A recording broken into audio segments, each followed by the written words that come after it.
সবাইকে আন্তরিক শুভেচ্ছা আর একরাশ ভালোবাসা জানিয়ে নতুন দিনে নতুন একটা ভিডিও শুরু করলাম। এখানে এসে সবসময় আমার যেন এমন কেমন একটা হচ্ছে, কান্না কান্না পাচ্ছে সবসময়।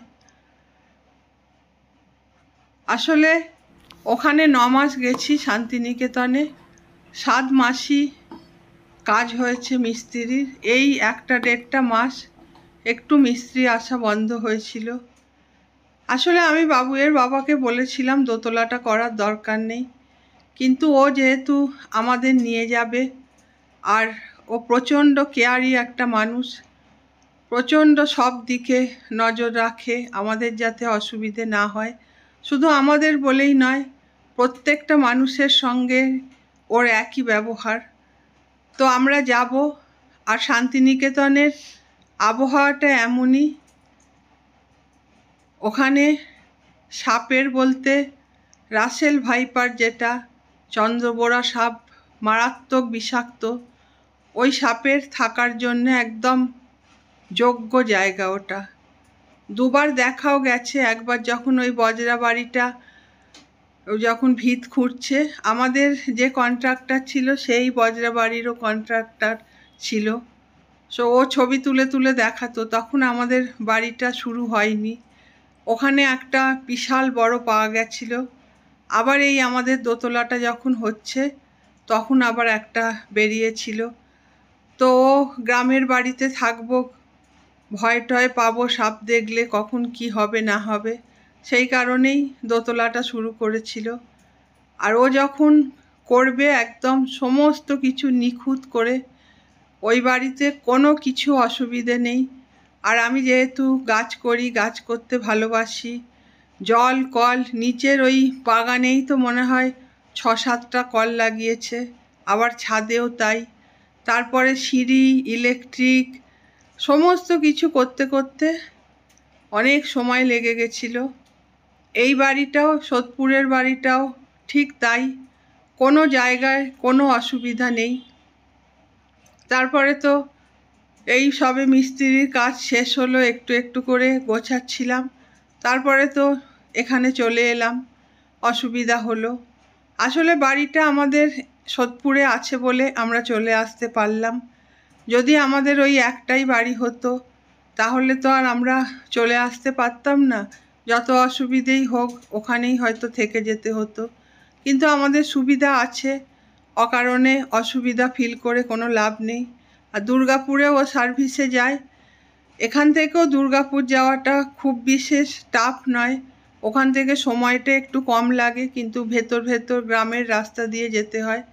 এখান থেকে সময়টা একটু হয়তো বেশি লাগবে, কিন্তু একদম হাইওয়ে দিয়েই চলে যেতে পারবে, এই যা। তাই এখানে এসছি, আবার সেই অগোছালো সব কিছু, সেই জন্যে আর ভালো লাগছে না, কিরম যেন একটা লাগছে। কবে যে আবার গুছিয়ে নিতে পারবো জানি না।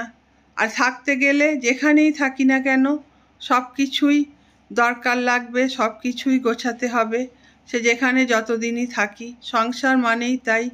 আর গুছিয়ে গাছিয়ে না চললে আমার একদম ভালো লাগে না। এই জন্যেই ভালো লাগছে না, সব কিছু অগোছালো হয়ে আছে। আবার গুছিয়ে নিলে তবে শান্তি। এখনো কিছু কিছু জিনিস প্রয়োজনীয় ওখানে আছে, আনতে হবে। এখন আমি একটু চাউমিন করে নিচ্ছি, বাবুয়ের বাবা আর আমি জলখাবারে খাবো। বাবুই বেরিয়ে গেছে, ও চাউমিন খেয়ে বেরোয়নি। ওকে জল ঢালা ভাত দিয়েছি, ও জল ঢালা ভাত খেতে খুব ভালোবাসে। ওই লেবু, জিরে ভাজা, নুন এইসব দিয়ে ভালো করে মেখে দিলে ওর সব থেকে প্রিয় ডিশ হচ্ছে ওই জল ঢালা ভাত। ও ওটা খেয়েই গেছে। আমরা একটু চাউমিন বানিয়ে নিচ্ছি, এখন খাবো। এবার আস্তে আস্তে মানে কোন দিকটা দিয়ে যে গোছানোটা শুরু করব আবার আমি ভেবেই পাচ্ছি না। এই যে দেখো সব অগোছালো হয়ে আছে। খাবার দাবারের জিনিসগুলো তো ওখানে ফেলে রাখলে নষ্ট হয়ে যাবে, তার জন্য সবই এনেছি মোটামুটি। এখনও আরও যে কি পড়ে আছে না আছে কিছুই জানি না। দেখি সামনের সপ্তাহের দিকে আবার যাব, তারপরে আবার নিয়ে আসবো।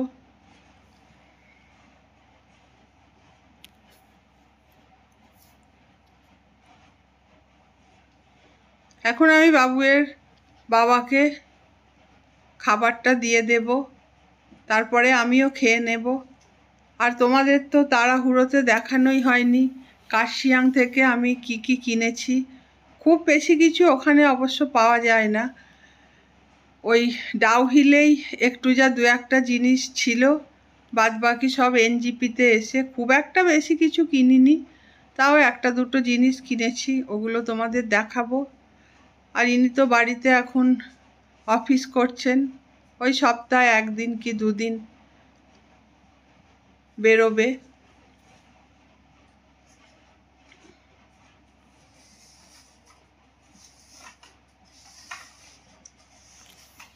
বাবুই অ্যামাজনে কি একটা অর্ডার দিয়েছিল, ওটাও এসছে, দাঁড়াও খেয়ে নিই, খেয়ে নিয়ে সব একসঙ্গে তোমাদের দেখাবো। আর আজকে বেশ ভালো রোদ উঠেছে, কদিন ধরে তো মেঘলা মেঘলাই আকাশটা ছিল।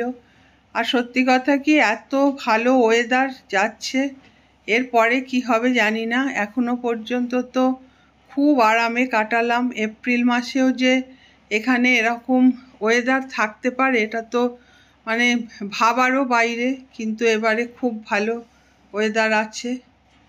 ভগবানের কাছে আমরা কৃতজ্ঞ যে এমন সুন্দর ওয়েদার দিয়েছে। এটা মনে হয় ওটা একটা রুম ফ্রেশনার কিছু অর্ডার করেছিল, সেটা এসছে। আমি তো আবার খুলে ফেলতে যাচ্ছিলাম, জানি না ভেঙেই যেত হয়তো, তো রেখে দিলাম থাক, ছেলে এসে সব ঠিকঠাক করবে, কি করতে হয় না হয় আমি জানি না।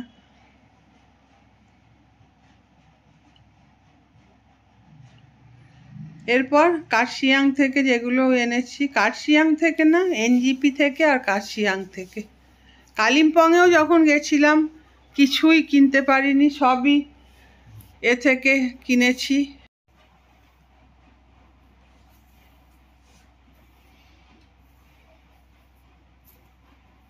এই যে এইগুলো হচ্ছে ওই ফ্রিজে যে স্টিকারগুলো লাগায় চুম্বক দেয়া, এগুলো আমার খুব ভালো লাগে।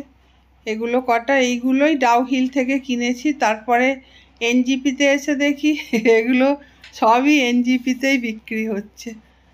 তো ঠিক আছে, এসছি আবার ঠান্ডা থেকে, গরমে এসছিলাম, ওখানে দাঁড়িয়ে কেনাটা মুশকিল ছিল, ওখান থেকে নিয়েছি। এই কতগুলো স্টিকার নিয়েছি, আর এই যে একটা লাফিং বুদ্ধা, এটা আমি নিয়েছি, যোগার পশ্চারে আছে। লাফিং বুদ্ধা আমার খুব ভালো লাগে, দেখলেই মনটা যেন কীরকম আনন্দ হয়।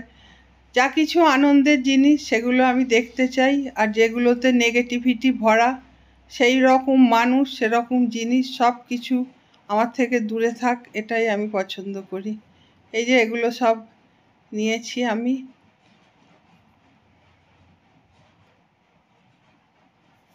এটা কার্শিয়াং লেখা, 4-5টা এরকম নিয়েছি। আর নিয়েছি হচ্ছে তোমার দুটোই দেখাচ্ছি, মং টাইপের, একটা বাবুই নিয়েছে আর একটা আমি নিয়েছি। ওইগুলো ওই সোলারে চলে জিনিসগুলো, খুব ভালো লাগে আমার। আগেও যখন এতে গেছিলাম, গ্যাংটক গেছিলাম, ওখান থেকে নিয়ে এসছিলাম, সেটা নষ্ট হয়ে গেছে। সেটা মং ছিল না, সেটা ওই অন্য রকম কিছু একটা ছিল। আর এইগুলো এই দুটো মং নিয়েছি, একটা আমি আর একটা বাবুই।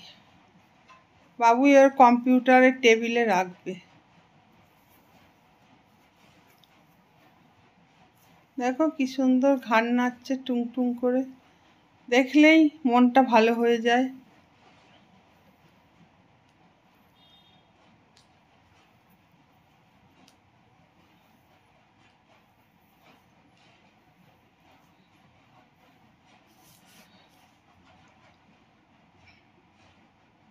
চিং চিং চিং চিং করে ঘাড় নাচছে, কি আদুরে না। আর এই যে দুটো কাপ কিনেছি ঢাকা দেয়া। তখন এনজিপিতে নেমেছি, তখন গরম হচ্ছে দুপুরবেলা দাঁড়িয়ে।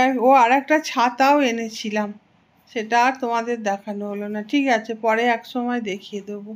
ওই বড় বড় ছাতাগুলো হয় না, ওরকম একটা ছাতাও এনেছি। এই যে কি সুইট না, দেখলেই ভালো লাগে না মনটা। যা কিছু ভালো লাগে সেই জিনিসগুলো দেখতে হয়। যাকে দেখতে পাচ্ছ এ হলো রাজা। যবে থেকে এই বাড়িতে বিয়ে হয়ে এসছি তবে থেকে আমি ওকে দেখি। চেহারাটা বড় সড়ো হলেও ওর মাথায় ছোটবেলা থেকে কেউ না কেউ ঢুকিয়েছে ওর মাথায় কোনো বুদ্ধি নেই। ও সেটাই বয়ে বেড়াচ্ছে, সবসময় বলে আমার মাথায় কোনো বুদ্ধি নেই। খুব দরিদ্র পরিবারের ছেলে ও আর ওর মা থাকে। এরকম বলে ওকে কেউই সেরম ভালো কোনো কাজে রাখে না। তবুও চেষ্টা করে টুকটাক এর বাড়ি ওর বাড়ি একটু কাজ করে কিছু পয়সা ইনকাম করে সংসারের দায়িত্ব নিতে। ও এরকম বলে অনেকেই ওকে কাজ করিয়ে ঠিকঠাক পয়সা দেয় না। আমি কতবার দেখেছি এরকম, অনেক কাজ করায় কিন্তু পয়সা দেয় না। আর ওর নাম যেমন রাজা, ওর স্বভাবটাও ঠিক তেমনি। কোনো জিনিসে আজ পর্যন্ত ওর লোভ দেখিনি। 30 বছর হয়ে গেল ওকে আমি দেখছি। বয়সও কিন্তু ওর খুব কম নয়, প্রায় আমাদের থেকে হয়তো 3-4 বছরের ছোট হবে। কিন্তু সত্যি সরলতা গ্রাম বা শহর বলে কিছু নেই। সরলতা হলো ঈশ্বরের আশীর্বাদ, যে পায় সে ঈশ্বরের আশীর্বাদ ধন্য। এতদিন হলো বয়স আমার, অনেক কিছুই তো বুঝলাম, দেখলাম। আজকের ভিডিওটা শেষ করব আমার যে গাছগুলো বসিয়েছি সেই গাছগুলোর আপডেট দিয়ে। দেখো সেদিন বসালাম আর তারপরেই তো প্রচুর বৃষ্টি হয়েছে, যার জন্যে গাছগুলো একদম ঠিকঠাক আছে। আজকের ভিডিওটা এখানেই শেষ করব।